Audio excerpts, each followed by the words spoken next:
કે આખા દિવસની અંદર તમે કાંઈ ધંધા વગેરે કરતા હોય, એવું કોઈ અગત્યનું ઘરકામ કરતા હોય જેમાં તમારો મગજ વાપરવાનું હોય, એવા સમયે તમે એમાં મગજ વાપરી શકો. પણ અમુક અમુક કામકાજ એવા હોય કે એમાં તમારું શરીર કામ કરતું હોય, મગજ સાવ એમ જ પડ્યું હોય, તો બીજું બીજું વિચાર્યા કરતું હોય. તો એવા સમયે તમારે શરીરથી કામકાજ કરવું અને મનથી પરમાત્માનું સ્મરણ. તમને એમ થાય શું કરવું, કાંઈ ન આવડે, તમે ખાલી ભગવાનનું નામ લો. પરમાત્માનું સ્મરણ સુધારે મરણ, એ મૃત્યુ તમારું સુધારશે.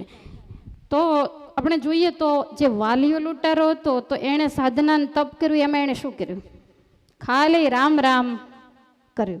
અને એ રામ રામ નહીં, નારદજી મળ્યા, એણે બધું એને સમજાવ્યું કે તું પાપ કર્મ કરે છે અને પાપ કર્મ કરીને રૂપિયા ભેગા કરે છે, તારા ઘર કુટુંબ માવતર હોય, પરિવાર હોય, દીકરાઓ હોય, સ્ત્રી હોય, એ બધાને તું એના દ્વારા લીલા લહેર કરાવે છે. પણ જ્યારે કર્મ ભોગવવાના થશે ત્યારે એ લોકો ભાગ નહીં એમાં પડાવે. પેલો કે શું કામ ન પડાવે, રૂપિયામાં તો પડાવે જ છે. તો નારદજી કે તો તને વિશ્વાસ ન હોય પૂછીએ. ઘરે પૂછવાય ગયો, એના મા બાપને પહેલાં પૂછ્યું કે આ બધા એને લૂંટીને મારીને કેટલા એના કાળજા કકડાવીને રૂપિયા લાવું છું ને તમે લીલા લહેર કરો છો, તો પછી એના કર્મ જ્યારે ભોગવવાના થાય ત્યારે પાછા એમાં તમે ભાગ પડાવશો ને? ત્યારે મા બાપ કહે છે કે ભાગ શેનો એમાં? અમે ક્યાં તને કીધું ખોટું કરીને રૂપિયા લાવ? સત્કર્મ કરીને, સારા કામ કરીને પણ દુનિયામાં લોકો રૂપિયા કમાય જ છે. ન્યાયને નીતિના માર્ગે ચાલીને પણ કમાવાય, ભલે થોડું ઓછું મળે. માટે પાપમાં ભાગીદાર નહીં થઈએ. નાના નાના બાળકોને પૂછ્યું, એને ના પાડી, સ્ત્રી કુટુંબ પરિવાર બધાએ એને ના પાડી. અને પછી નારદજી પાસે એ આવ્યો અને કહ્યું કે મને આ વાતની ખબર નહોતી, માટે હવે મને કાંઈક રસ્તો બતાવો. ત્યારે નારદજી કહે છે કે તને બીજું તો કાંઈ આવડવાનું છે નહીં, એટલે ભગવાનનું નામ લે. આ કે ભગવાનનું નામ મેં મારી જિંદગીમાં સાંભળ્યું નથી, લેવાની તો ક્યાં વાત છે. એટલે નારદજીએ નાનામાં નાનું નામ આપ્યું રામ. તારે બેઠા બેઠા રામ રામ રામ કરવાનું. આ કહે છે કે આ તો મારે ભારે અઘરું પડશે, કારણ કે મેં કોઈ દી લીધું નથી, તો કાંઈક બીજો રસ્તો બતાવો. બીજો રસ્તો નારદજી કે તું તારી જાતે શોધ. ત્યારે આ કહે છે તો હું મરા કરું, મેં બધાને માર્યા જ બહુ આખી જિંદગી, એટલે રામને બદલે ઊંધું નામ લઉં તો કાંઈ વાંધો? નારદજી કે કાંઈ વાંધો નહીં, તું ઊંધું લે, ઉપરવાળો હવળું કરશે. અને પછી એ જ સ્થાનમાં બેસીને રામને બદલે મરા જપ કર્યો. ઉલટ નામ જપત જગ જાના, વાલ્મીકી ભયે બ્રહ્મ સમાના. અવળું નામ લઈ અને વાલિયામાંથી મહામુનિ વાલ્મીકી બન્યાની. મહામુનિ વાલ્મીકી એક જ એવા બન્યા કે જેણે વાલ્મીકી રામાયણ ભગવાન રામના પ્રાગટ્ય પહેલા લખી નાખ્યું. નહીતર કેવું હોય કે ભગવાન જે લીલા કરે એ પાછળ જે કવિઓ, લેખકો, સંતો, ઋષિમુનિઓ હોય એ લખતા હોય, પણ વાલ્મીકીએ જે લખ્યું ને એ જ પ્રમાણે રામે કર્યું. ભગવાનના પ્રાગટ્ય પહેલા વાલ્મીકી રામાયણ લખાયેલું છે. ગોસ્વામી તુલસીદાસજી કૃત જે રામાયણ છે તો હજુ 450 વર્ષ પહેલા જ લખાયેલું, પણ ઓરિજિનલ સંસ્કૃત જે રામાયણ છે એ ભગવાનના પ્રાગટ્ય પહેલા, એટલે 21 લાખ વર્ષ પહેલા લખાયેલો આ ગ્રંથ છે. આપણી બુદ્ધિએ એમાં કામ આપે નહીં.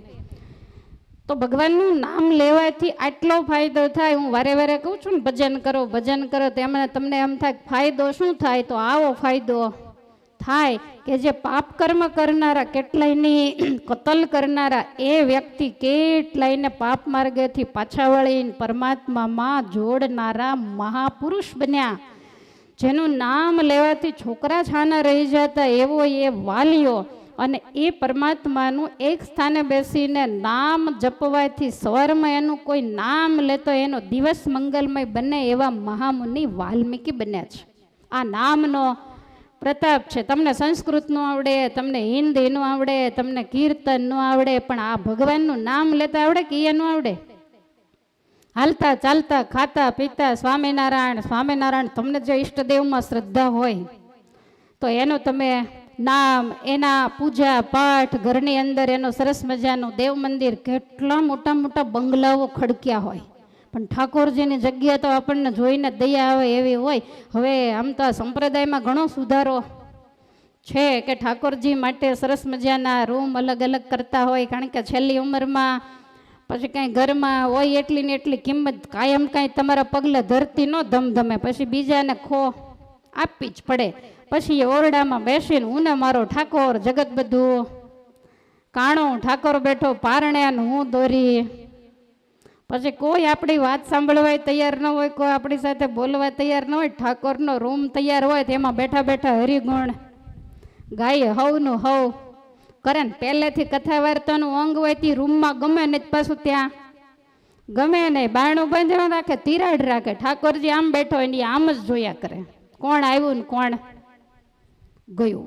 બાર ગાવે બોલી બદલે, તરવર બદલે શાખા, પણ બુઢા પણ કેશ બદલે, પણ લખણ નો બદલે લાખા. કારણ કે કર્યું જ નથી આખી જિંદગી કાંઈ, એટલે એને પછી ટપ્પો મરે ત્યાં સુધી ન પડે. એટલે મારી તમને હાથ જોડીને વિનંતી છે કે અત્યારથી સમજી જાજો, પછી પસ્તાવાના વારા. પછી કહેવું પડશે કે બાને પાણી પાવા આવો ને, અમારે પાણી પાઈએ બાન કાંઈ ન થાય.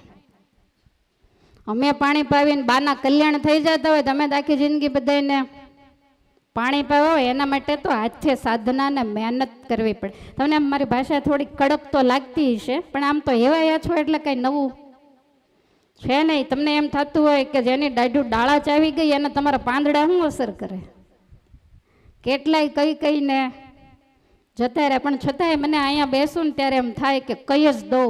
5 જણાને પણ જો સમજાય તો અમે અહીંયાથી જે બોલ્યા ને યજમાન પરિવારે જે ખર્ચો કર્યો ને એ ખરેખર સાર્થક